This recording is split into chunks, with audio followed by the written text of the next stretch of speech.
जहां तक मुझे याद है, लास्ट लेक्चर में हमने ग्रेविटेशन का वो कराया था, केपलर्स लॉ।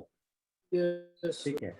और मैंने कहा था केपलर्स लॉ से रिलेटेड जो बेसिक प्रॉब्लम जितने एससी वर्मा ये सब में दिए हुए हैं वो सब सॉल्व हो जाएंगे, इवन बुकलेट भी हो जाएगा। करके देखा?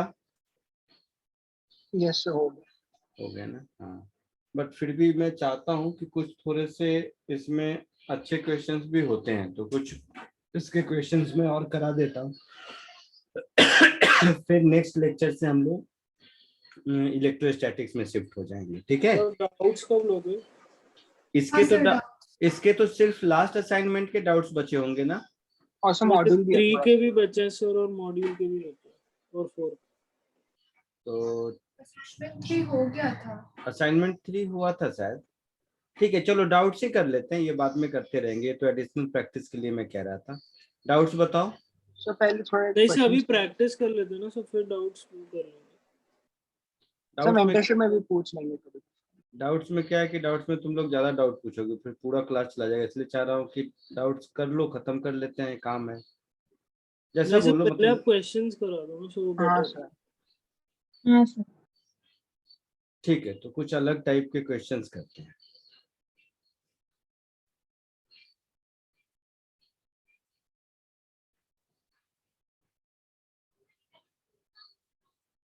धीरे धीरे इस क्वेश्चन का डिफिकल्टी लेवल थोड़ा इंक्रीज, डिफिकल्टी नहीं, अंडरस्टैंडिंग लेवल बोल सकते हैं, इंक्रीज करेंगे।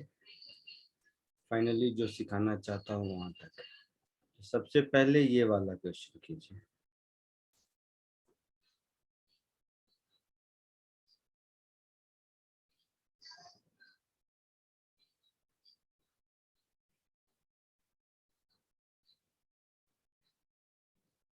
जरूरत नहीं है, बट इसके करस्पॉन्डिंग डायग्राम भी दे देता हूँ ताकि थोड़ा बहुत अंदाजा लगे कि क्या चल रहा है। ठीक है, कोशिश करो।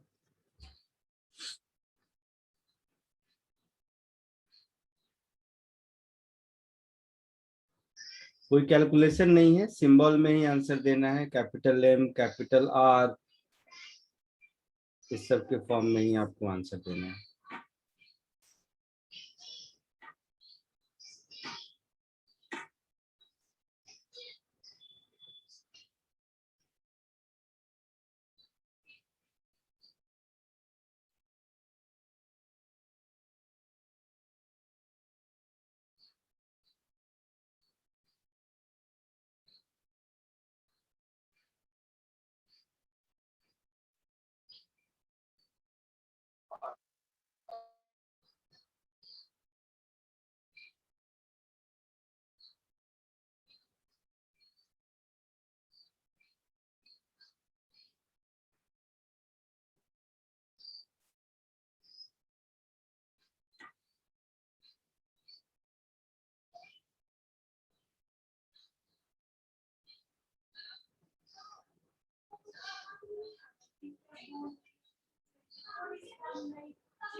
बोलो कुछ आया? 1 minus root 2 into root gm by r. Very good. कैसे किया? पहले half mv square equal to gmm by r square. तो इनिशियल वेलोसिटी रूट एक 2 मिनट फिर से बोलो, क्या कह रहे हो? क्या करूं? Half mv square. Small m हाँ v square is equal to gravitational force gm. gmm by r square.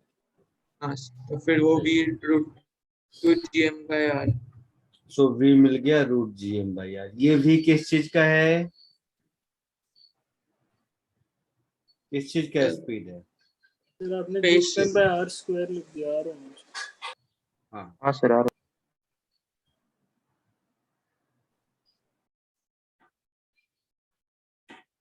ये स्पीड किस चीज का है? फिर जब वो पैराबोलिक बात या सर्कुलर पर है तब का है, या पैराबोलिक पर है सब तब का है? पैराबोलिक. क्या बोल रहे हो? पैराबोलिक. पैराबोलिक का। तो speed of spaceship in parabolic path, ऐसा है आपका कहना। ठीक है, चलो मान लिया। इसके बाद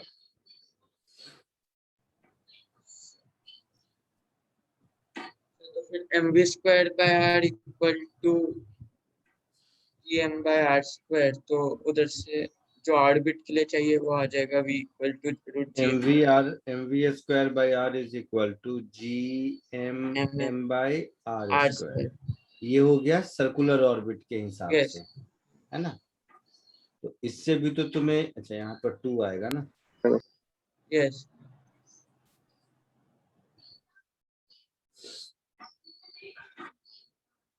तो यहाँ से तुम्हें मिल गया v is equal to under root gm by r।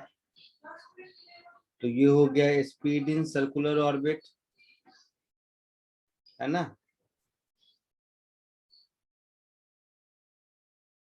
तो दोनों का डिफरेंस पूछा है। Yes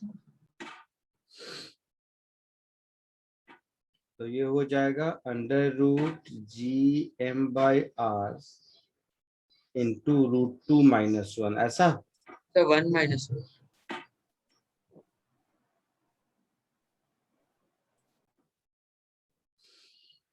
change in speed final minus initial, देखो जो भी हो। ठीक है, 1 माइनस रूट 2। मुझे सिर्फ ये बताओ, पहला वाला इक्वेशन लिखने के पीछे आपका क्या लॉजिक था? वही पोटेंशियल एनर्जी और काइनेटिक. क्यों लेकिन ऐसा किया? तो वेलोसिटी निकालनी थी.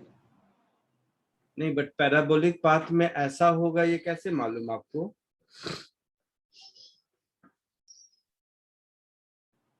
Energy constant.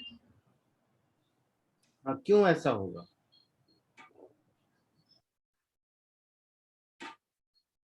पैराबोलिक पाथ में kinetic is equal, kinetic plus gravitational potential का सम आपने 0 किया है ना बेटा? हाँ सर. यही किया है। ऐसा क्यों किया, यही समझना चाहता हूं मैं। सही किया आपने, आपका आंसर बिल्कुल सही है।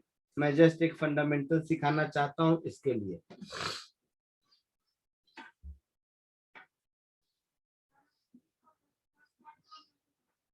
इसके पीछे क्या लॉजिक है, कौन बताएगा?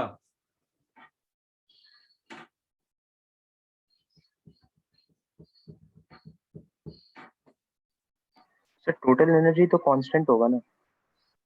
तो 0 क्यों होगा?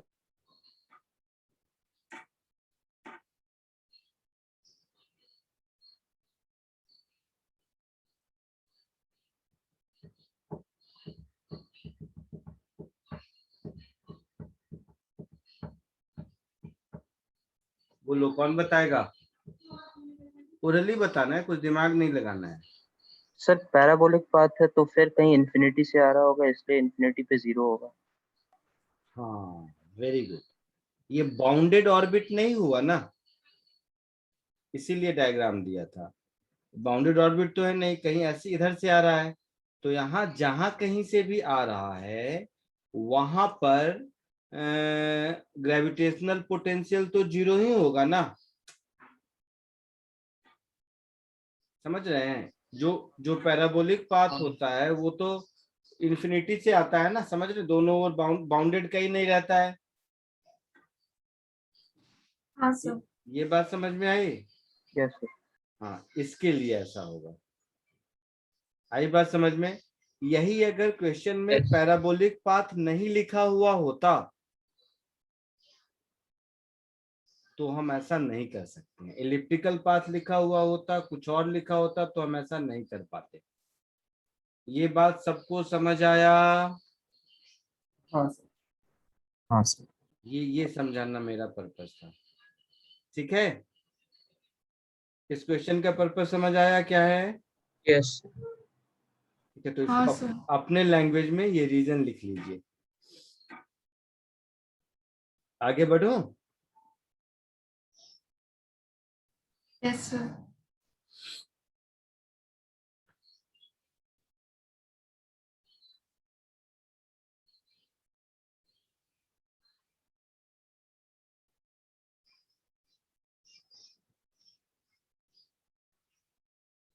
थोड़े अलग अलग टाइप के क्वेश्चंस करते हैं। एक ये देखो, देखते हैं इसमें।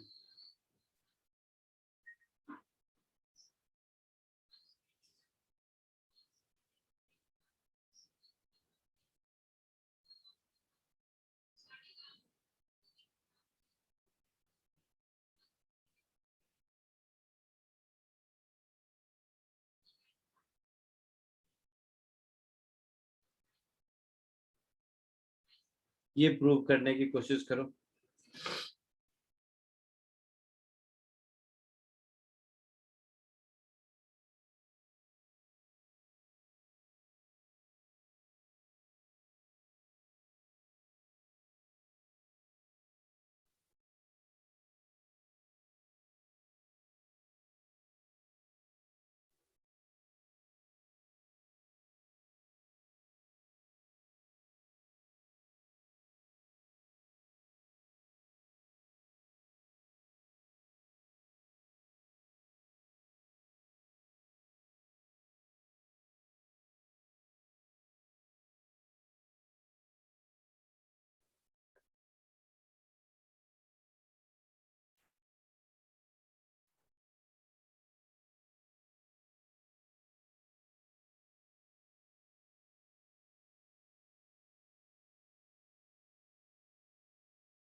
Done sir.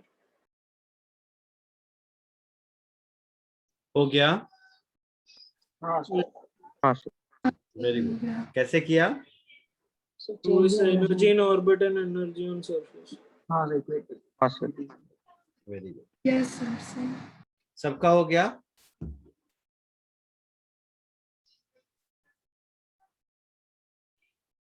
ये टाइम कैसे आया बताइए? The sir C into T delta T हो जाएगा। तो ये क्या बोल रहे हो, फिर से बोलो। Sir C into T Initial change in और अच्छा, final. हाँ हाँ, कांस्टेंट रेट तो सी दिया हुआ है, हाँ कोई हाँ। दिक्कत नहीं है। तो constant rate c into time t is equal to delta e. Yes sir. Yes. कोई दिक्कत नहीं इसमें? किसी को दिक्कत है क्या? नहीं सर।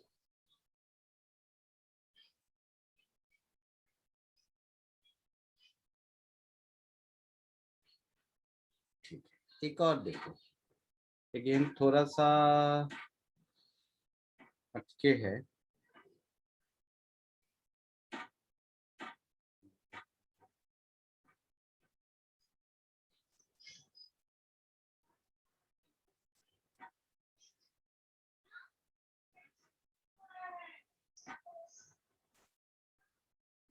इसको थोड़ा ठीक से करना।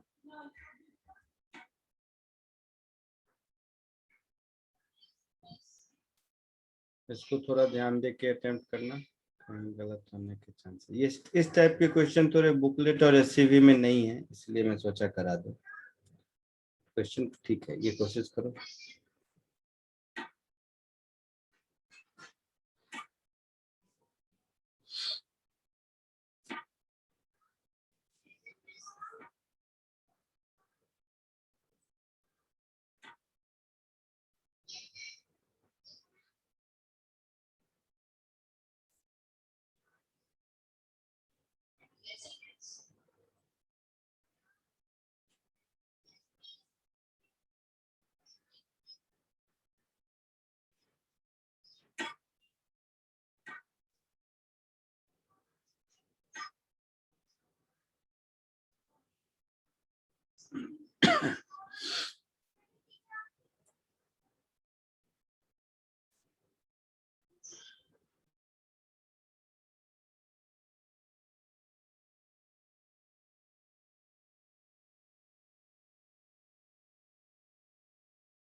सर हो गया। सर आंसर आया। आ गया? क्या टाइम आया बताओ? Sir m by alpha sir n into r under root n into r minus root r divided by root gm into m by alpha is equal to 2.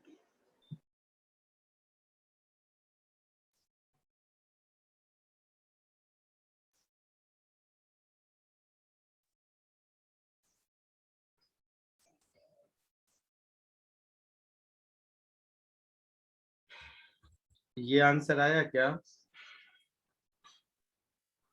हाँ sir इसको convert करेंगे तो जीवन। हाँ सर देख हाँ लो सर एक बार। वही है। वेरी ठीक गुड। है। कैसे किया? सो f को m dv by dt लिखा, फिर वो जीरो मतलब, तो उसके बाद उसको इक्वेट किया अल्फा v स्क्वायर। हाँ सर f by m को एक्सीलरेशन लेके dv by dt। हाँ सर,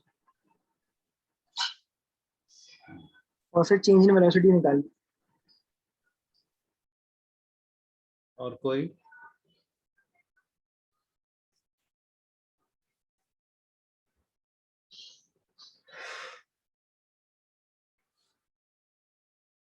ये सर्कुलर ऑर्बिट में घूम रहा है। यस।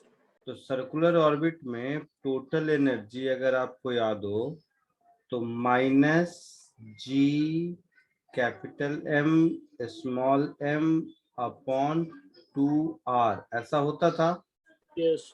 यस है ना? Satellite experience, light resistance, cosmic dust, ऐसा वैसा। अच्छा, फोर्स दे रखा है अल्फा इंटू वी स्क्वायर, है ना? ये जो रेजिस्टिव फोर्स है, तो ये जो रेजिस्टिव फोर्स है इसकी वजह से क्या होगा? एनर्जी लॉस होगा। ये बात समझ रहे हो? तो एनर्जी वाले मेथड से समझो एक बार। एम तो कांस्टेंट है, तो एनर्जी चेंज का rate D by d T क्या हो जाएगा? तो minus G M upon 1/r का differential minus 1/r square, so plus ऐसा into d r by d t ऐसा होगा। यस अब ये जो एनर्जी लॉस होगा, ये एनर्जी लॉस क्या होगा? ये एनर्जी लॉस का रेट क्या होगा? ये force into velocity. Yes yes ये बात समझ आ रही है? यस इस एनर्जी लॉस के रेट को हम फोर्स इंटू वेलोसिटी लिख सकते हैं। Yes yes rate of work done. हाँ, तो मुझे लगता है यहाँ से आ जाएगा। तो ऐसा कर देते हैं, alpha v square into v is equal to G M upon 2r square into d r by d t. एक चीज देखना ध्यान से इसमें, तो ये हो गया इधर alpha v cube is equal to G M upon 2r square into d r by d t में। अब है तो हमेशा सर्कुलर रेडियस में ही है, तो सर्कुलर रेडियस में वी आर के टर्म में क्या लिख सकते हैं? बोलो।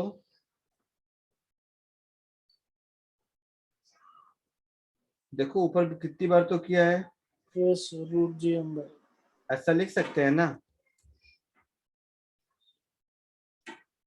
तो इसको इधर ऐसे लिख दो, सो अल्फा वी क्यूब मतलब G M upon R, root था ना, तो ये 3/2 हो जाएगा यहाँ पर, yes is equal to ji M by 2r square ऐसा into d r by d t. अब R और T में इक्वेशन मिल गया, मुझे इंटीग्रेट कर देना है 0 to T में capital R to small r जो भी होगा। यस समझे सब लोग कि नहीं? हाँ सर समझो। यस सर समझ। तो R वाले टर्म को एक साथ कर लो, रुको मैं कर ही देता हूँ। अल्फा ये इधर 3/2 इधर 1, तो ये हो जाएगा अंडर रूट GM/R, और इधर बच जाएगा 1/2 R dr/dt, ऐसा कुछ। So alpha under root GM dt is equal to root R को इधर ले जाओगे तो 1/√R ऐसा होगा dr। इसको इंटीग्रेट कर दो, मुझे नहीं पता, जो भी वैल्यू दिया होगा 1/eta टाइम्स या जो भी है। सो कैपिटल R2 क्या R अपॉन ईटा है या R इंटू ईटा है, ऊपर पढ़ना पड़ेगा मुझे।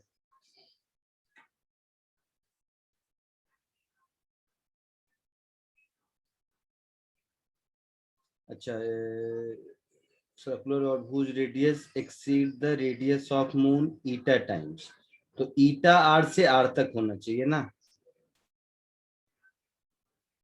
ठीक है। हाँ sir. Yes eta R to R, तो इसको इंटीग्रेट कर दो, टाइम मिल जाएगा, शायद मिलेगा। बोलो आएगा या मैं करके दिखाऊं? नहीं सर आएगा। आएगा आ ना? जाएगा सर।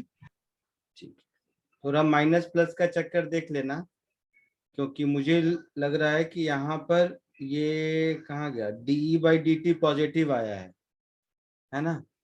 तो DE/dt पॉजिटिव आया है, मतलब ये जो टर्म है ये रेट ऑफ एनर्जी इंक्रीज है, तो एनर्जी डिक्रीज के लिए यहाँ इन दोनों में से किसी एक साइड माइनस लगाएंगे, समझे? यस हाँ सर। है ना, तो या रेजिस्टिव फोर्स है तो मैं इधर ही माइनस लगा देता हूँ, तो वो कहीं कहीं माइनस प्लस का चक्कर होगा, एक बार देख लेना। क्लियर है? Yes sir. आगे बढ़ूं? कॉपी करना है? सो 2 मिनट एनर्जी वाला मेथड देखो। लिखिए, फोर्स मेथड से भी कर सकते हैं, एनर्जी मेथड से भी कर सकते हैं।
हो गया, आगे बढ़ो। यस थोड़ा बहुत सॉलिड एंगल का आइडिया है क्या?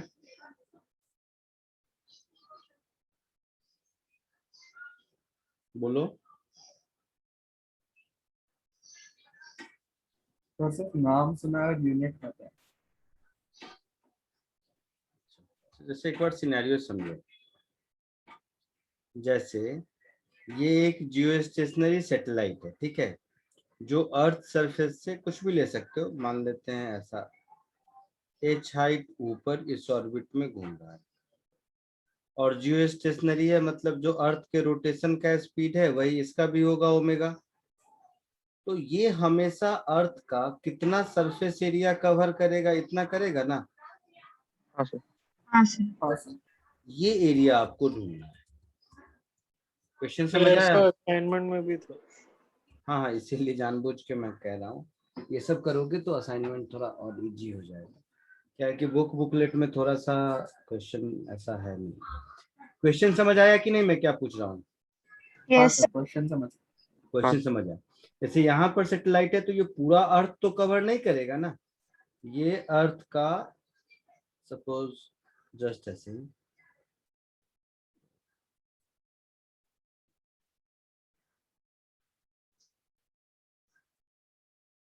इतना ही पोर्शन ऑफ एरिया कवर करेगा ना। हाँ सर। तो सब कुछ है यहाँ पर, कोशिश कीजिए find area covered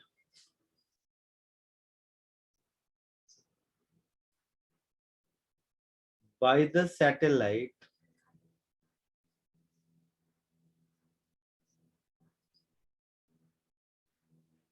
on Earth's surface.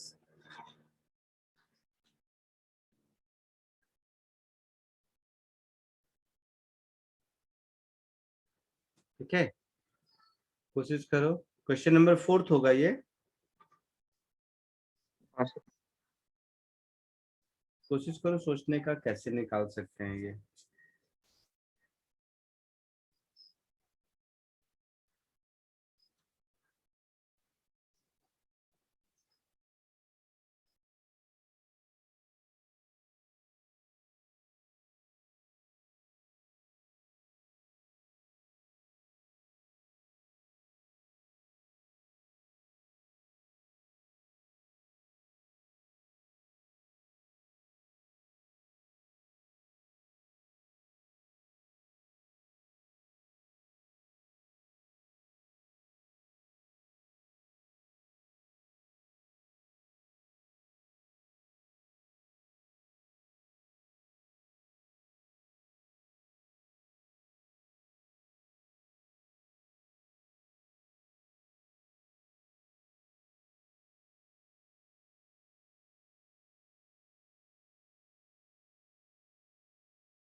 बोलो बेटा, कुछ आइडिया लग रहा है?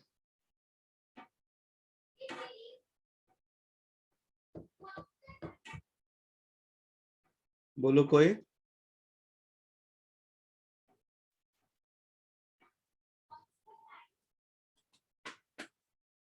बोलो।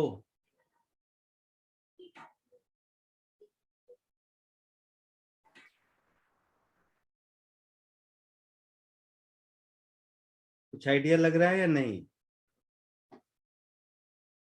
चलो मैं बता देता हूँ मतलब उससे। ऐसे कोई डायरेक्ट आइडिया से कोई लग नहीं रहा। हाँ डायरेक्ट मैं ऐसे तो मैं समझा देता हूँ इसको, लेकिन एक छोटी सी चीज समझो तो पढ़ा देता हूँ, अगले चैप्टर में बहुत ज्यादा काम आएगा।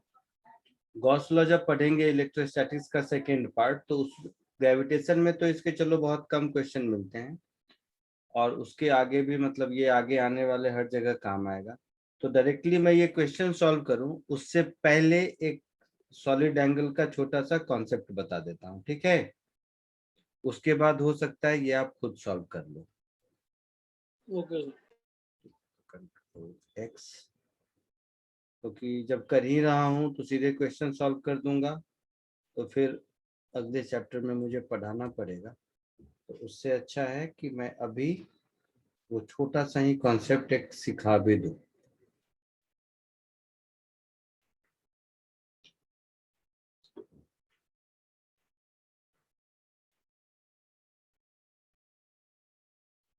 Solid angle versus plane angle.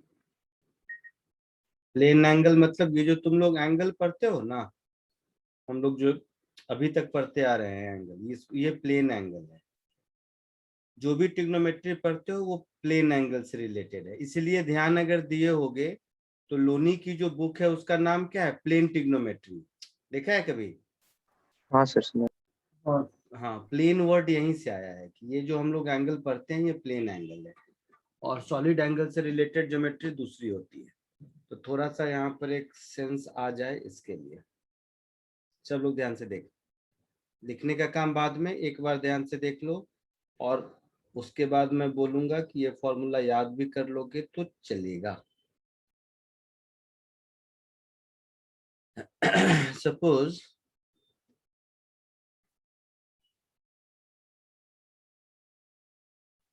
पूरे सॉलिड स्फीयर का सरफेस एरिया तो 4πr² होता है। हाँ हाँ सर। तो कभी भी मान लो मुझे एक सर्टेन सेक्शन का एरिया निकालना है, मान लो जैसे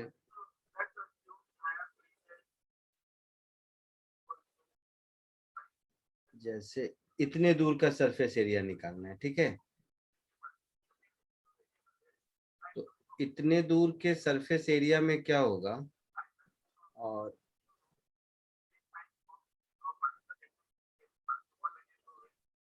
क्या आवाज आ रहा है? किसके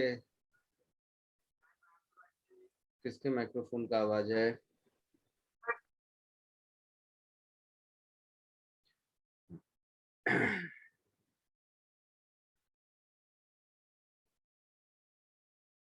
मान लो ये एंगल थीटा है। मैं ऐसे सोचता हूं कि सपोज यहां से थीटा एंगल पर इन जनरल कोई छोटा सा डी थीटा सेगमेंट ले लें, तो ये जो रेड कलर का एक स्ट्रिप आपको दिख रहा है, दोनों साइड, उस साइड भी होगा, मैं बना नहीं पा रहा हूँ, समझ रहे हो ना? इस स्ट्रिप का अगर एरिया मिल जाए तो मुझे इसी को इंटीग्रेट कर लेना है थीटा इज इक्वल टू 0 से थीटा तक। हाँ सर। हाँ क्लैरिटी है? यस। तो ये कैपिटल आर है, हो गया। ये एंगल थीटा हो गया, तो ये आर कॉस थीटा, ये आर साइन थीटा। तो small R is capital R sine theta में लिख देता हूँ। तो ये जो रेड कलर का एरिया है डी ए, ये मेरा हो जाएगा 2 pi small R into capital R D theta. हाँ sir. So 2 pi capital R square sine theta D theta, ये डीए होगा। Yes sir. तो इसको अगर मैं इंटीग्रेट कर दूं तो 2 pi capital R square integral sine theta D theta from 0 to theta, तो मेरा काम चलेगा। Yes sir. तो ये हो जाएगा 2 पाई R स्क्वायर साइन का इंटीग्रल माइनस कॉस। तो माइनस कॉस थीटा 0 से थीटा होगा ऐसा। हाँ सर। तो 2 पाई R कॉस 0 1 होता है, तो ये 1 माइनस कॉस थीटा हो जाएगा ये एरिया। हाँ सर। ये हो गया एरिया। अब ऐसे सोचो, वैसे यही एरिया मुझे बताना था, इसको ऐसे भी समझ सकते हो। तो एक ये स्टैंडर्ड रिजल्ट चाहो तो याद कर सकते हो, बट ध्यान रहे इस रिजल्ट के साथ ये ज्योमेट्री कि इसमें थीटा किधर से लिया हुआ है ना, है ना। हाँ सर। अब इसी के साथ हम लोगों को ये तो मालूम है कि पूरे स्फेयर का सॉलिड एंगल 4 पाई होता है ना। सुन रहे हो तुम लोग मेरी बात? Yes, sir. तो ये जो पूरा सॉलिड एंगल होगा ऐसा, ये 3 डायमेंशनल सॉलिड एंगल विजुलाइज कर पा रहे हो तुम लोग? हाँ हाँ सर। हाँ सर। ये जो सॉलिड एंगल होगा, इस सॉलिड एंगल को मैं ऐसे लिख सकता हूं कि जैसे ये पूरा सॉलिड एंगल जब 4 पाई है तो सरफेस एरिया 4 पाई R स्क्वायर यस सर, तो ए बाय आर स्क्वायर होगा। है ना। तो ये area A upon R square होगा। शायद फर्स्ट लेक्चर में वेक्टर के समय मैंने बताया भी होगा आप लोगों को, पहला लेक्चर जब आपका स्टार्ट हुआ होगा। समझे मेरी बात? तो इस थीटा एंगल के क्रॉसपॉन्डिंग जो सॉलिड एंगल हो जाएगा, ये वैल्यू यहाँ सब्स्टिट्यूट करने के बाद उसका एक फॉर्मूला बोल दो या जो बोल दो, ऐसा होगा 2 pi into 1 minus cos theta. मतलब इस डायग्राम में अगर ये प्लेन एंगल थीटा है तो इसके क्रॉसपॉन्डिंग सॉलिड एंगल इतना होगा। ये भी एक स्टैंडर्ड रिजल्ट है जो आगे आने वाले कुछ चैप्टर्स में भी बहुत ज्यादा यूज होगा। क्लियर है यहाँ तक? Yes, sir. यस। तो अब आप लोग ये इसको कॉपी करने के बाद इस क्वेश्चन को अटेम्प्ट करोगे तो शायद हो जाएगा। ठीक है, तो इसको कॉपी कर लीजिए और कॉपी करने के बाद इस क्वेश्चन को दोबारा अटेम्प्ट कीजिए। ठीक है। यस।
आया आंसर आगे का?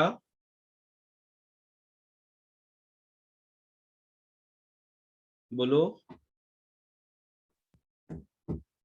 आवाज आ रही है? Yes sir. मैं बोला कॉपी कर लिए? हाँ सर। आगे का आंसर आया? मुझे नहीं आया। तो नहीं आया। तो जो ऊपर में, ऐसे समझो, जो ऊपर में फॉर्मूला देखा था उसी फॉर्मूला के हिसाब से ये एरिया कितना हो जाएगा? एरिया का क्या फॉर्मूला आया था देखो, 2 पाई r² one minus cos theta. तो 2 पाई r² इंटू 1 - cos θ। ध्यान से सीखो एक चीज। दूसरा चीज, ये जो सैटेलाइट का ये वाला बीम है, ये तो यहाँ टेंजेंशियल होगा ना? Yes sir. कॉमन सेंस है। तो ये टेंजेंट होगा तो स्फेयर पर उसका रेडियस वेक्टर टेंजेंट के हमेशा नॉर्मल होगा।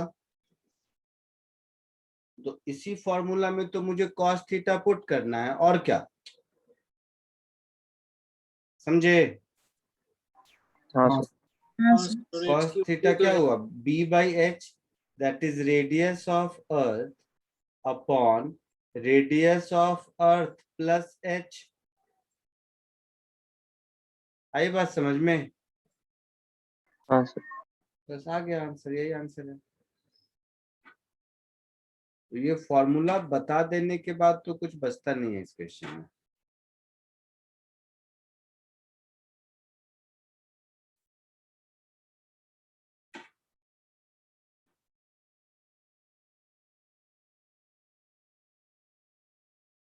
आया समझ में? यस आगे बढ़ो। हाँ सर। हाँ सर।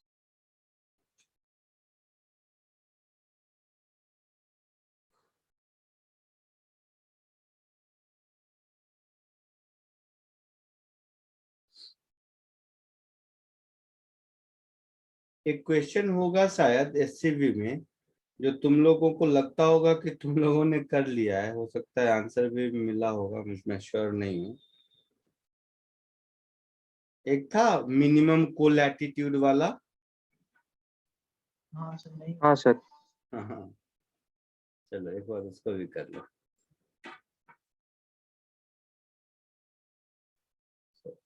आगे बढ़े, लिख लिया है ना ऊपर वाला सब?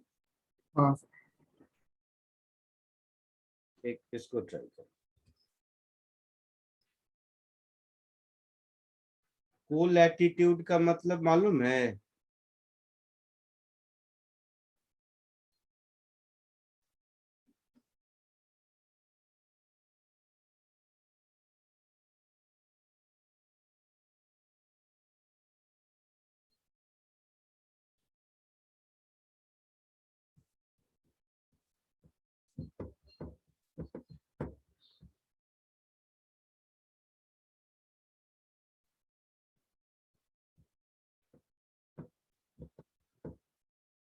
बोलो, कोलैटिट्यूड का क्या मतलब हुआ, या लैटिट्यूड का?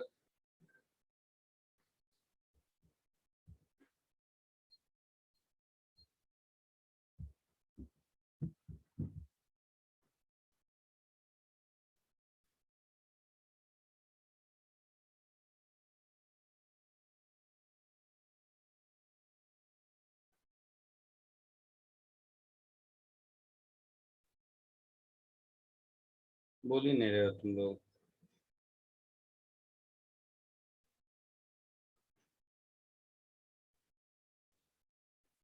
देखो, ये जो डायग्राम अभी दिया था, यही डायग्राम में ये जो एंगल है ना, ये जो एक्सिस दोनों north pole south pole join होता है, यहाँ से जो एंगल होता है यही लैटिट्यूड कहलाता है ना।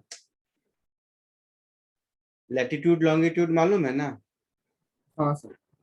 तो यही लैटिट्यूड कहलाता है।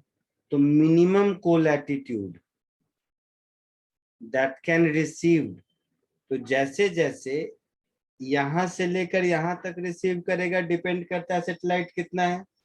हाँ सर। तो इसकी वैल्यू मिनिमम इस लैम्डा से लेकर 90 तक होगी ना। हाँ सर। ये मिनिमम एंगल हुआ और ये मैक्सिमम एंगल हुआ 90 डिग्री। तो ये लैम्डा मुझे निकालना है। समझ आया क्या निकालना है? हाँ सर। होगा। एक और ट्रिक है छोटा सा, इसके लिए रुका हूं, बट कोशिश करो। ट्रिक नहीं, कॉमन सेंस है वैसे।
बोलो, आया कुछ?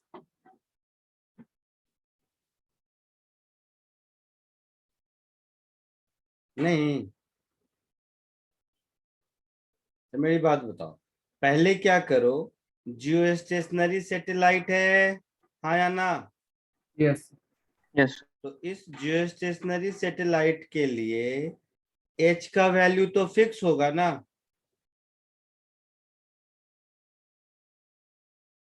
हाँ सर। तो पहले एच निकालो।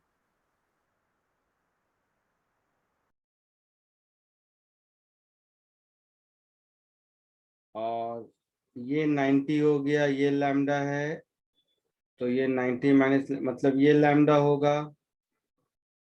तो P by H sine theta, sine lambda is equal to radius of earth upon radius of earth plus H. तो यहाँ से लैम्डा की value sine inverse radius of earth upon radius of earth plus H के बराबर हो जाएगा। तो जो काम है वो एच निकालने का है। हाँ सर। जरा जल्दी।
बोलो कुछ।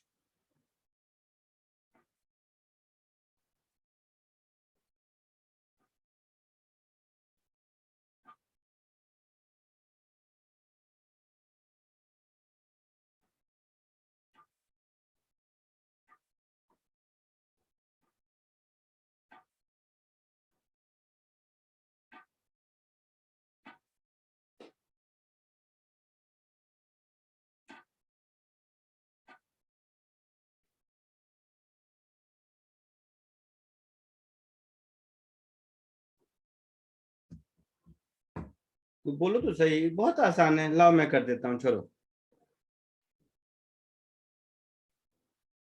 जियो स्टेशनरी है तो दोनों का टाइम पीरियड मैच करना चाहिए, है ना।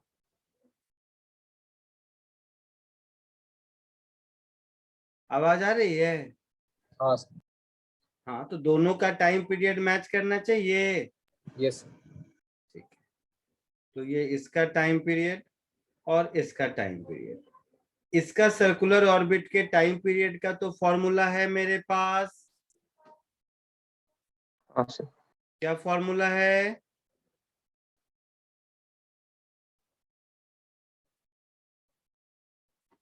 सर्कुलर ऑर्बिट में फिक्स्ड सेंटर के अबाउट टाइम पीरियड का क्या फॉर्मूला है?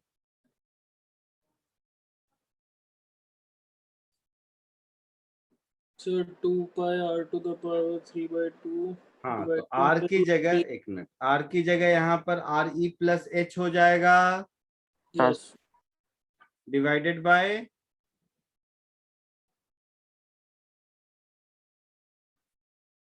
बोलो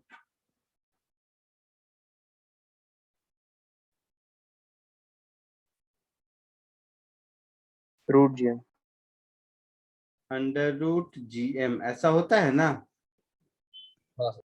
अच्छा, अब ये T24R होना है मुझे,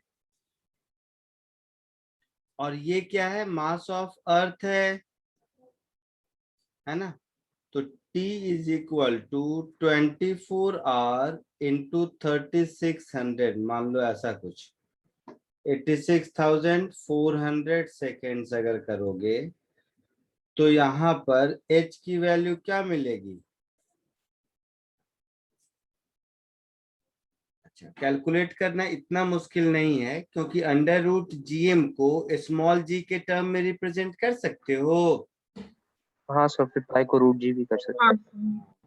और रेडियस 6400 किलोमीटर, 64 भी परफेक्ट स्क्वायर रूट है, तो कैलकुलेशन उतना मुश्किल है नहीं। मैं इसलिए बताया कि अप्रोक्सीमेटली नहीं, एच की वैल्यू 6 टाइम्स रेडियस ऑफ अर्थ के बराबर होता है। आप कैलकुलेट करके भी देख लेना, क्योंकि ये फिक्स्ड वैल्यू है। ठीक है, आई बात समझ में? हाँ सर। तो इसको यहाँ पुट कर दोगे तो लैम्डा का वैल्यू तुम्हें साइन इनवर्स 1/7 मिल जाएगा। 1/7 छोटा वैल्यू है, तो इसको रेडियन में करोगे तो 1/7 ही रहेगा, है ना। हाँ सर। तो अप्रोक्सीमेटली 1/7 रेडियन, और डिग्री में करोगे तो कितना होगा?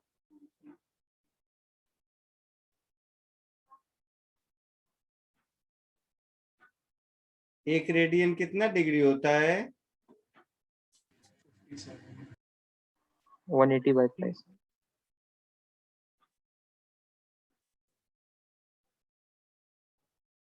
इतना डिग्री के आसपास आपका आंसर होगा।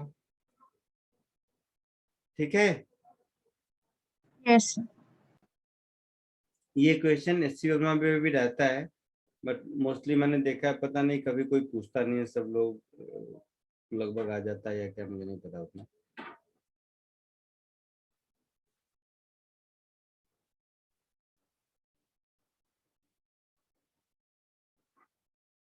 चलो एक और क्वेश्चन दूं।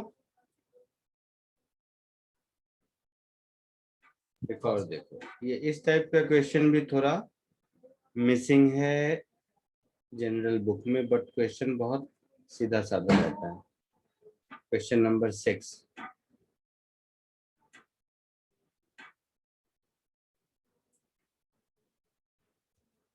इसको कोशिश करो।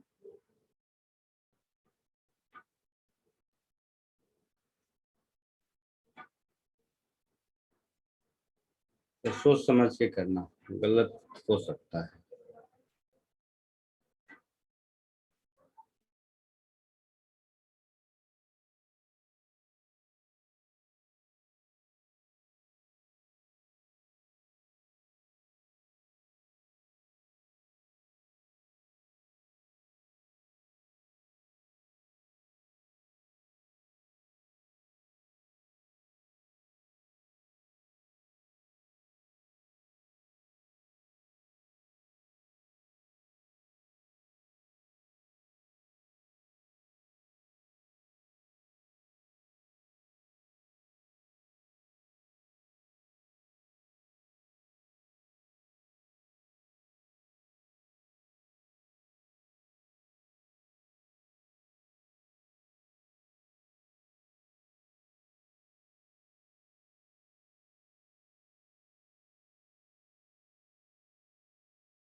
आया कुछ answer? 8√2/3 pi r square. Sorry, 8√2/3 pi r square शायद. Sir 2√3 pi R square.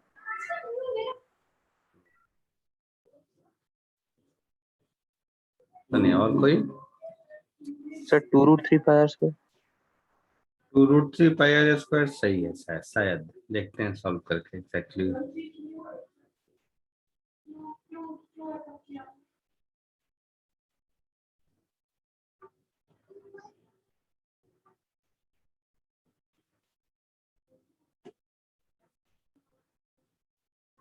आया सबको?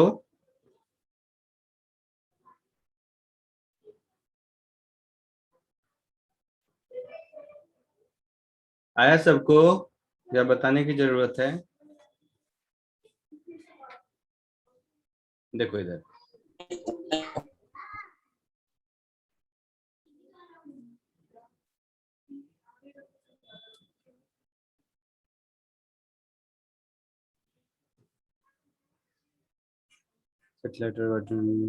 Equatorial plane 2r। अच्छा ऐसा हो गया, ऐसा समझो, ये अर्थ है,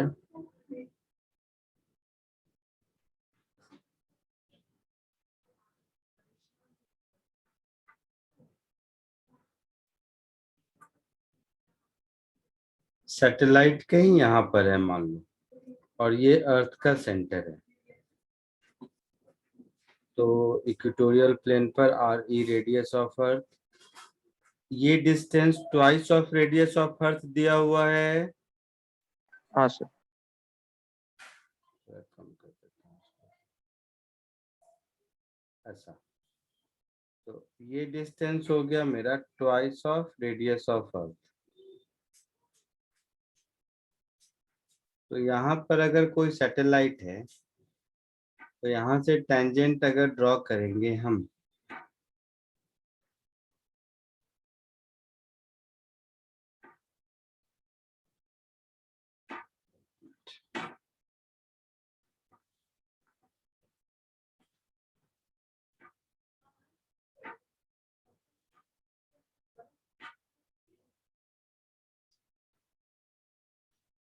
कुछ ऐसा होगा। हाँ सर. तो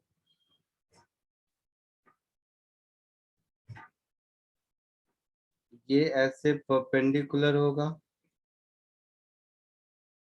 ये एंगल अगर थीटा है और ये रेडियस ऑफ अर्थ के बराबर है, तो यहाँ से कॉस थीटा मिलेगा। हाँ सर हाफ आ रहा है. तो यहाँ से मुझे कॉस थीटा मिल गया 1/2। अब पूछा है find the area on the earth this satellite. तो ये इतना एरिया, अच्छा, बट ये हमेशा इसी पॉइंट पर रहेगा जरूरी नहीं है, समझ रहे हो? ये हम आई मीन ये हमेशा इसके पास नहीं रहेगा ना, नहीं समझा मेरी बात? सर वो तो कंप्लीट रेवोल्यूशन में मतलब घूमेगा ना. हाँ, तो ये भी घूमेगा और ये भी घूमेगा, और दोनों की स्पीड तो अलग अलग होगी।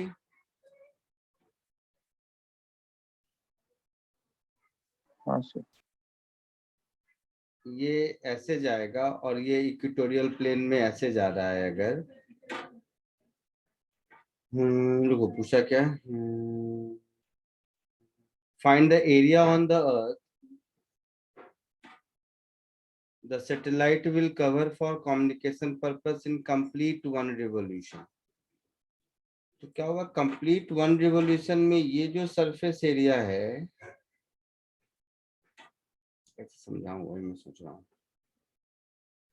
सर वो ऊपर और नीचे एक मतलब सेम एरिया का पैच छोड़ेगा और बाकी सब कवर होगा, तो वो एरिया निकाल के टोटल सरफेस एरिया हाँ, ट्रैक करेंगे. तो आई मीन ये जो एरिया है ना दोनों साइड, ऐसे समझो,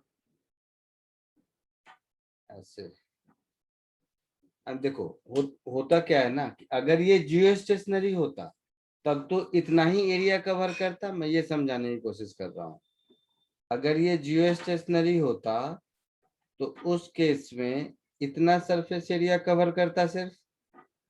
Yes. Yes, है sir. ना?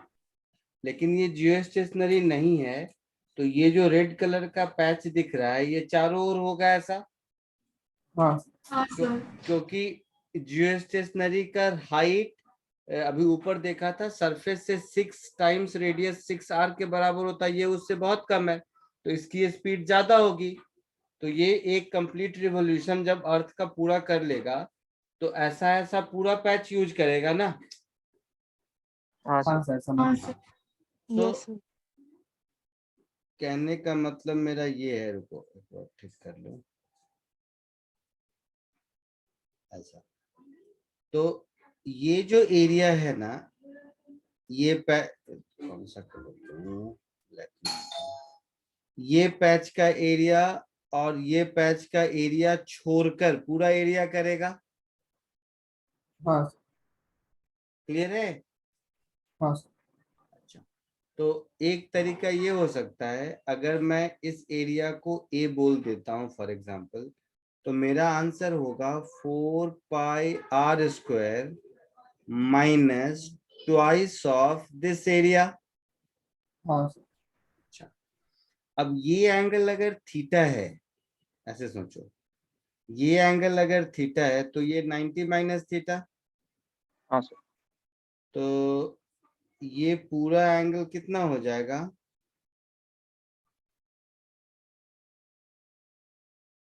आई मीन केवल ये एंगल 90 माइनस थीटा होगा। यस। तो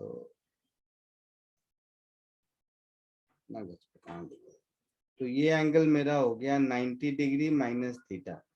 तो यहाँ पर ये जो ऊपर एरिया वाला फॉर्मूला लिखा था हम लोगों ने वो क्या था?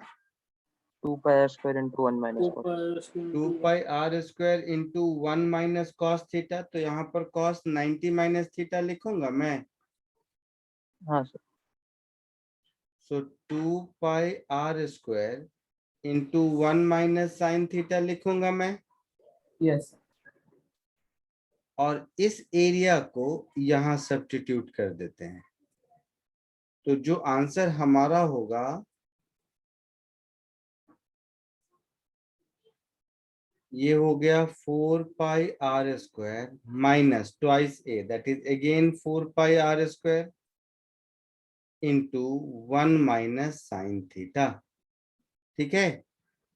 यस। तो 4 पाई r स्क्वायर चला जाएगा माइनस माइनस प्लस, सो 4 पाई r स्क्वायर साइन थीटा बचेगा Yes. That is 4 pi r square cos theta कितना है? हाफ है तो साइन हाफ है तो साइन थीटा कितना हो जाएगा? √3/2 √3/2 तो ये हो जाएगा 2√3 पाई r स्क्वायर। तो ध्यान से देखा जाए तो ऐसे क्वेश्चन में बहुत ज्यादा फिजिक्स नहीं है लेकिन ये थोड़ा सॉलिड एंगल का कॉन्सेप्ट ठीक रहता है तो सॉल्व हो जाता है। आया समझ में? हाँ. यस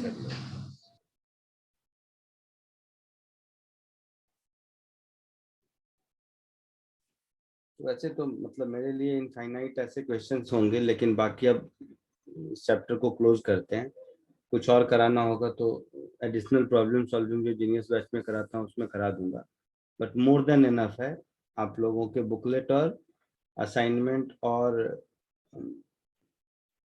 एससी वर्मा के हिसाब से मोर देन सफिशिएंट है। ठीक है?